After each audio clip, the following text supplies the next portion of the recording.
Halo teman-teman, jumpa lagi di channel ini. Hari ini hari Senin tanggal 24 Oktober 2022. Sebelumnya saya ingin mengingatkan bahwa MC Saham mengadakan grup premium khusus yang disertai oleh berbagai fasilitas menarik. Mulai dari pembelajaran khusus analisa teknikal, konsultasi emiten, live webinar, signal trading, portfolio review, e-learning, dan masih banyak lagi. Bagi teman-teman yang tertarik bisa langsung join di grup Telegram dulu. Link sudah saya sediakan di kolom deskripsi di bawah. Di dalam video ini saya ingin membahas atau mereview mengenai beberapa ajuan saham yang telah diajukan oleh teman-teman kita di grup Telegram dan Instagram secara gratis. Ingat ya, disclaimer on tidak menyarankan untuk membeli dan menjual saham. Hasil analisa saya tetap perlu direvisi kembali.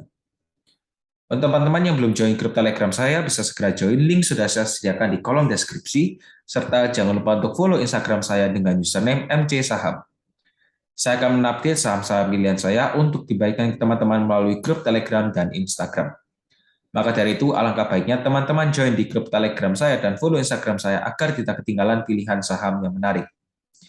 Jika video ini bermanfaat, mohon bantuannya untuk diklik tombol subscribe dan like-nya, serta jangan lupa untuk tekan loncengnya agar mendapatkan notifikasi terbaru dari channel ini.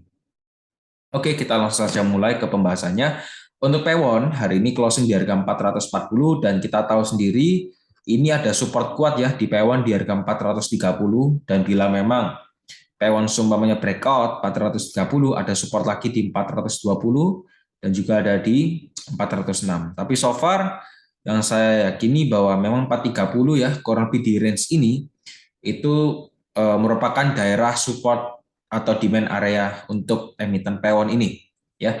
Dimana kalau memang kita lihat adanya perlawanan di area 430 ya at least kita sudah lihat nih memang Pewon menunjukkan adanya perlawanan ya.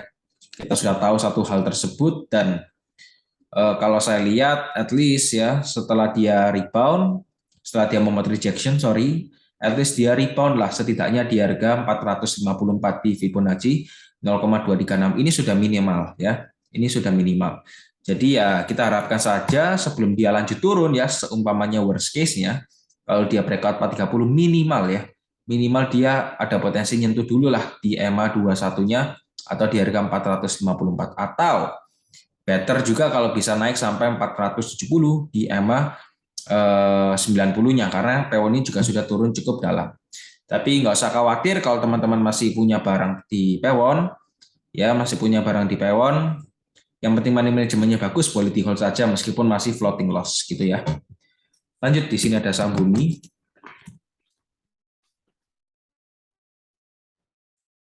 Bumi closing di harga 189 dengan persentase plus 3,85%. Nah, sementara Bumi ini juga masih bisa mempertahankan posisinya dan bertahan di atas EMA 21, 34, dan 90. Ini volume juga masih aktif di Bumi.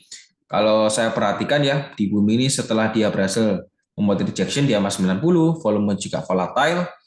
Ya ini ada potensi besar sih di Bumi untuk breakout harga 200 ya, di mana kalau memang ini sampai breakout 200 ya, seumpamanya ini bisa diincar nih. Kalau dia berhasil breakout 199 ya, seumpamanya teman-teman bisa spekulatif untuk buy. Karena ya seharusnya ketika dia breakout ini, force breakoutnya itu juga lumayan besar, akan ada volume besar nanti. Nah, kalau yang mau scalping nanti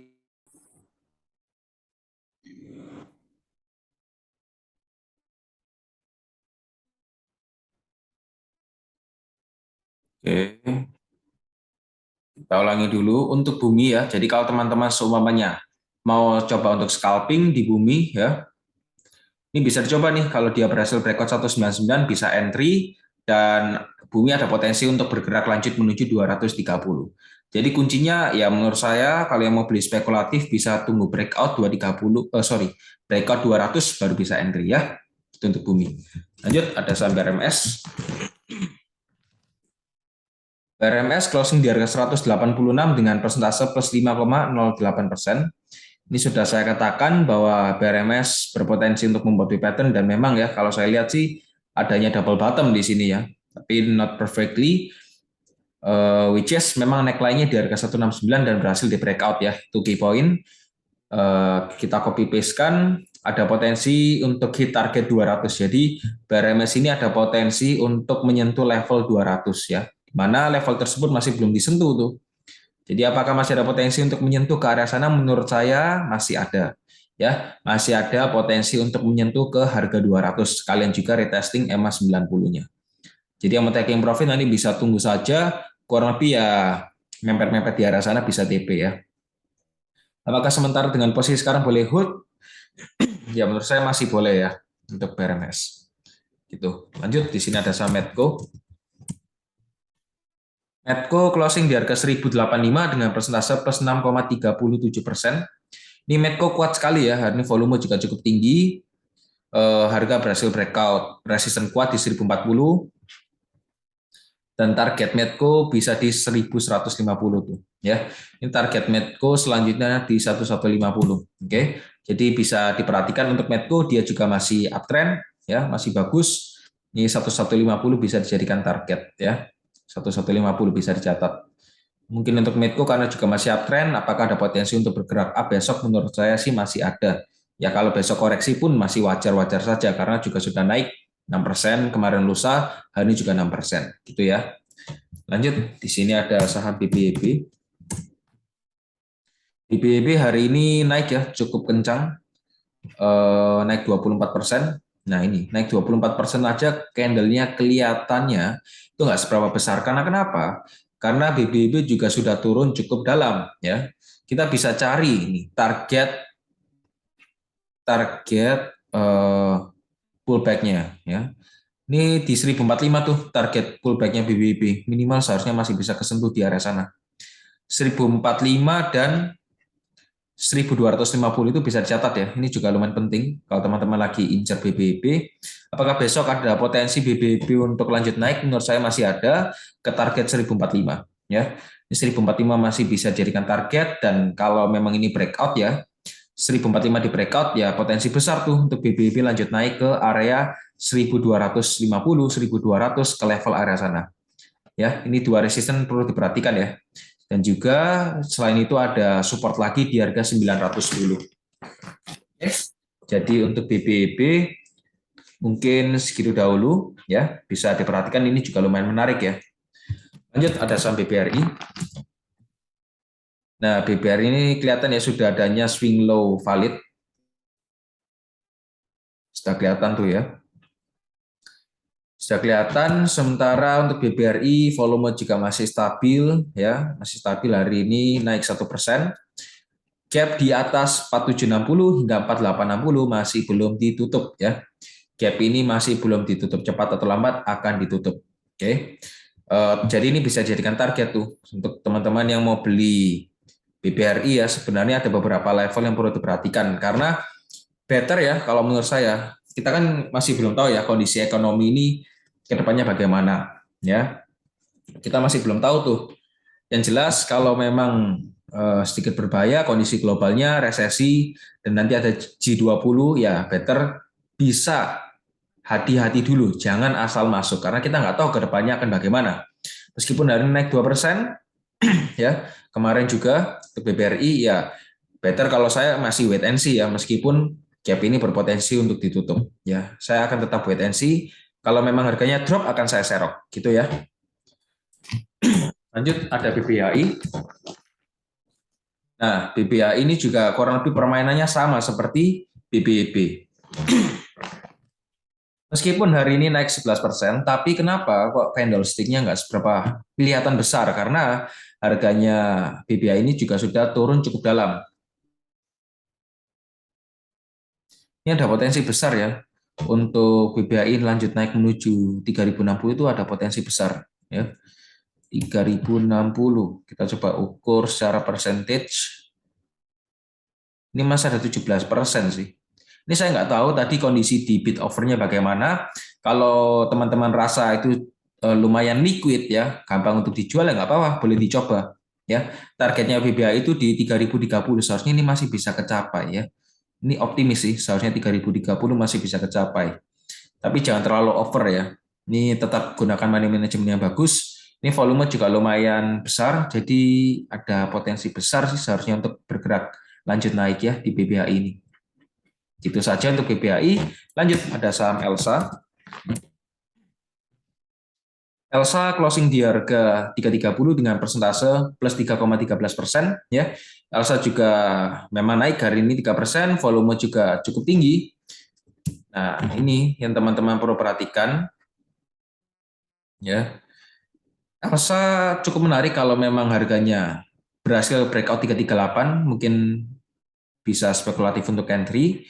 Nih ya, resisten di tanggal 10 Oktober itu kalau sampai di breakout ada potensi Elsa lanjut naik ya. Ini 338 lah, ini perlu diperhatikan karena begitu dia breakout potensi besar untuk lanjut naik di Elsa ini. Gitu ya, untuk Elsa dicatat saja kalau breakout 338 bisa spekulatif entry, maybe ke target sini ya. Targetnya 364, 360, 350 di arah sanaan. Oke. Lanjut, di sini ada saham MTEK.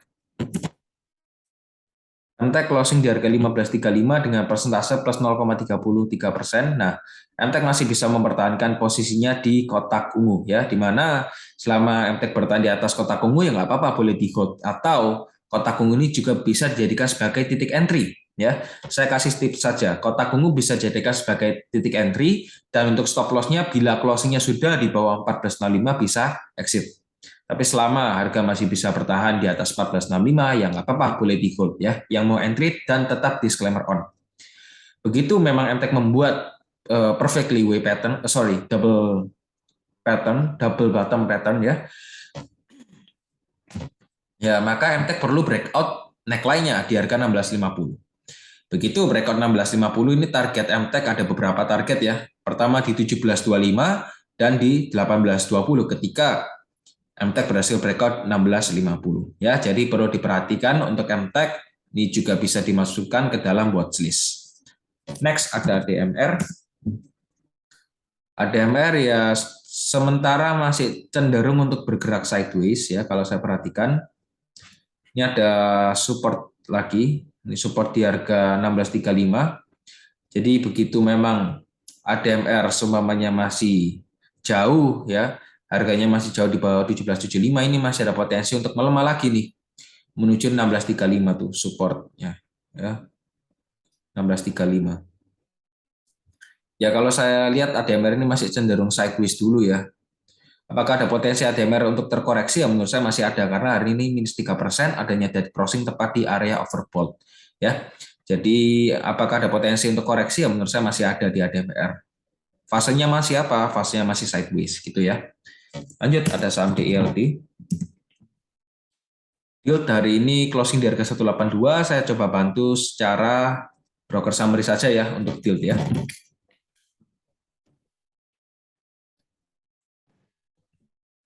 Oke. Untuk yield ini sudah net, adanya akumulasi dari pihak EP kurang lebih 940 juta dengan rata-rata 181. Dan untuk CC juga ada akumulasi nih kurang lebih 22 ribu lot, rata-rata 181 ya. Jadi kurang lebih rata-rata para broker tersebut ya mendekati closing pada perdagangan hari ini. Itu ya untuk DILD. Lanjut ada saham PNLF. Nah, PNLF ini juga masih strong uptrend ya. Ini lumayan oke. Tapi saya nggak tahu nanti di marketnya itu apakah liquid atau enggak PNLF ini. Karena memang secara tren ini masih dalam kategori strong uptrend ya. Ini masih dalam kategori strong uptrend. Kita cek. Tuh ya, bahkan sudah melebihi target Fibonacci-nya. Tuh ya, ini masih naik terus. Ya nggak apa-apa yang mau coba. Tapi ingat ya, setahu saya, prinsip saya, ya saya akan beli saham yang uptrend. Itu pasti ya. Kita akan coba cari saham yang uptrend kalau bisa. Dan juga yang kedua, kita bukan beli di pucuk ya. Kita beli saat koreksi. Yaitu prinsip saya. Kita beli saat koreksi. Ketika dia koreksi, akan kita serok. Bukan ketika dia naik, kita serok. Salah ya. Kalau posisi seperti ini kita serok ya resikonya jauh lebih besar ya. Next supportnya saja di EMA 21 ya kan? Ekspornya saja di EMA 21. Jadi ya sebenarnya apakah resikonya besar? Ya menurut saya lumayan besar ya, karena range-nya juga lumayan jauh. Jadi tetap perlu diperhatikan manajemennya, yang mau coba bisa karena ini juga masih uptrend ya. Masih uptrend untuk PNLF ini. Oke. yang bisa dilihat ya PNLF ini masih uptrend ya, justru masih strong uptrend gitu ya. Lanjut, di sini ada saham Cekon. Cekon closing di harga 181 dengan persentase minus 3,72%. Ini menurut saya ya, untuk Cekon ini apakah masih ada potensi untuk hit area 202? Menurut saya masih ada. Karena ya ini ada potensi untuk terjadinya sideways terlebih dahulu. Atau kalau dia berhasil breakout 202 ya bagus, ini seperti W pattern ya gitu. Tapi kita lihat saja kalau memang dia sideways ya ada potensi range-nya itu di harga 153 hingga 202 itu range-nya. Ya, jadi bisa diperhatikan permainan area Cekon ya di sana-sana saja. 153, 202, 202, 153 di sanaan. Kalau memang sideways. Tapi kalau berhasil breakout 202 ya next targetnya ya di 240. Itu ya. Sebentar saya coba cek dulu untuk energi. Oke, support ya. Lanjut, di sini ada saham BRIS. Oke, BRIS kita lihat adanya swing low valid ya. Nah, ini kalau teman-teman mau cari setelah kelihatan adanya swing low valid, kita perhatikan di sini. Fibonacci itu ada target di harga berapa ini? 1470. Itu target reboundnya BRIS ya.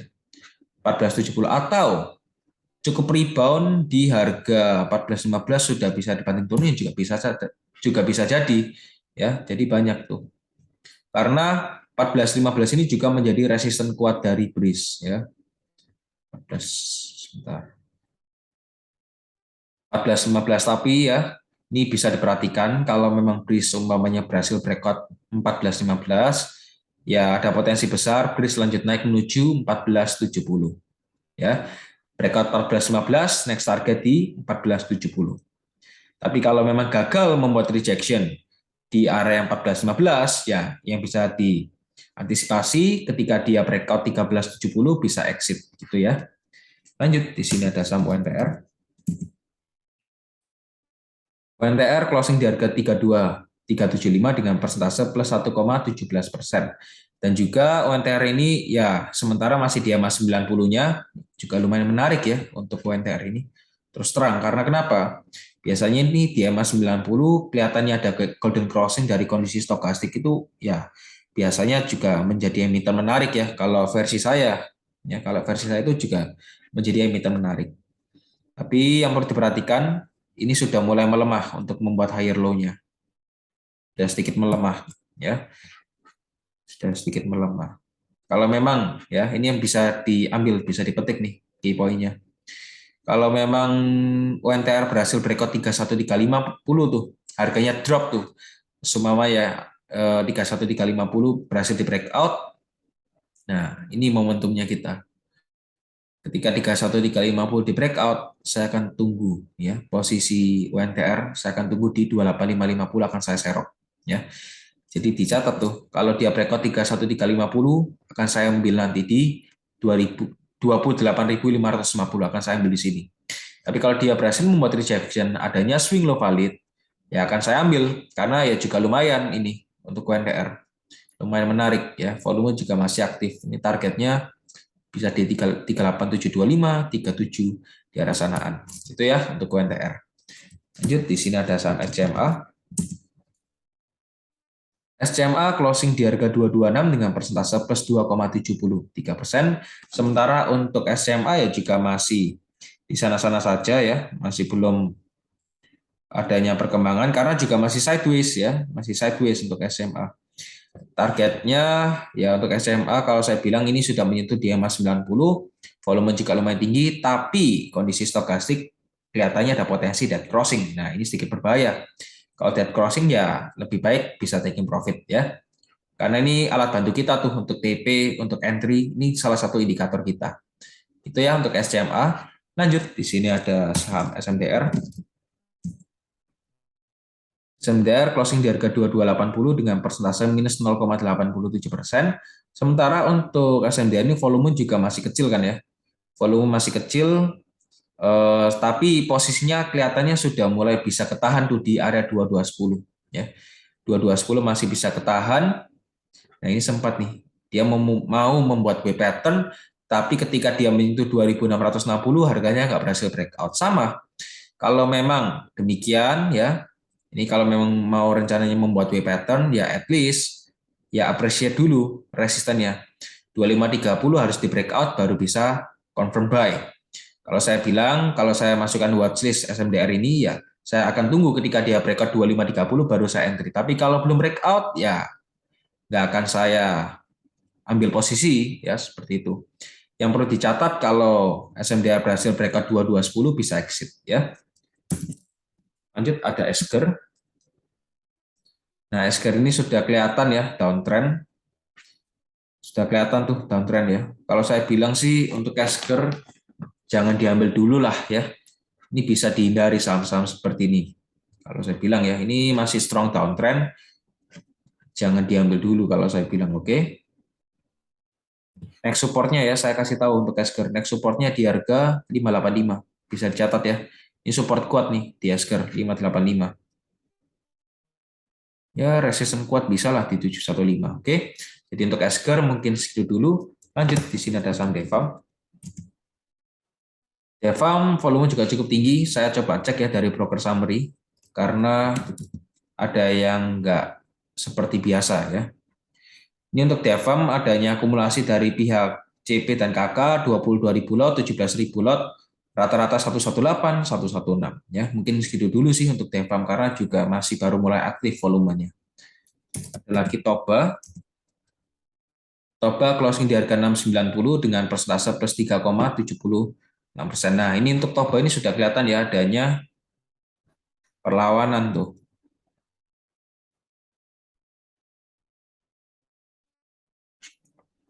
Adanya perlawanan dan support itu ada di harga 700 ya. 705 itu ada support ya, dan juga kalau berhasil tembus ya ada support lagi di 785. Sorry, resisten ya. Jadi untuk Toba ya saya sudah bantu untuk sediakan satu support dan dua resisten, di mana supportnya di harga 630, resisten di 705, selanjutnya di 785 ya. Ini kalau memang adanya pantulan sedikit bahaya ya. Ini kalau sampai ke pantul lagi, dianya nggak mau lanjut naik, teman-teman bisa exit. Next, ada saham terakhir, ada saham SMMT. Nah, SMMT ini juga masih sideways tuh ya, kalau saya perhatikan. Dengan range 735 hingga 800. Ini lumayan besar ya range-nya. Apakah ada potensi untuk mantul di SMMT? Ya lumayan ya, ada potensi. Tapi sebenarnya apakah SMMT ini sedikit berbahaya? Ya lumayan berbahaya karena volumenya juga kecil. Kalau saham ini nggak liquid, ya sekali satu orang pun bisa membuat ARB. Ya, ini yang perlu dicatat. Kalau saham ini nggak liquid, satu orang pun bisa membuat harga ini atau reject bawah. Ini sedikit berbahaya. Ya, sedikit berbahaya. Ini meskipun sideways, range-nya ini sudah disupport, tetap bahaya karena kalau saya perhatikan dari volumenya kecil-kecil dan ya satu orang pun sekali pukul bisa membuat ini auto reject bawah. Itu ya yang perlu dipelajari. Mungkin segitu dahulu dari saya, semoga saja bermanfaat. Kita ketemu lagi di grup Telegram. Goodbye.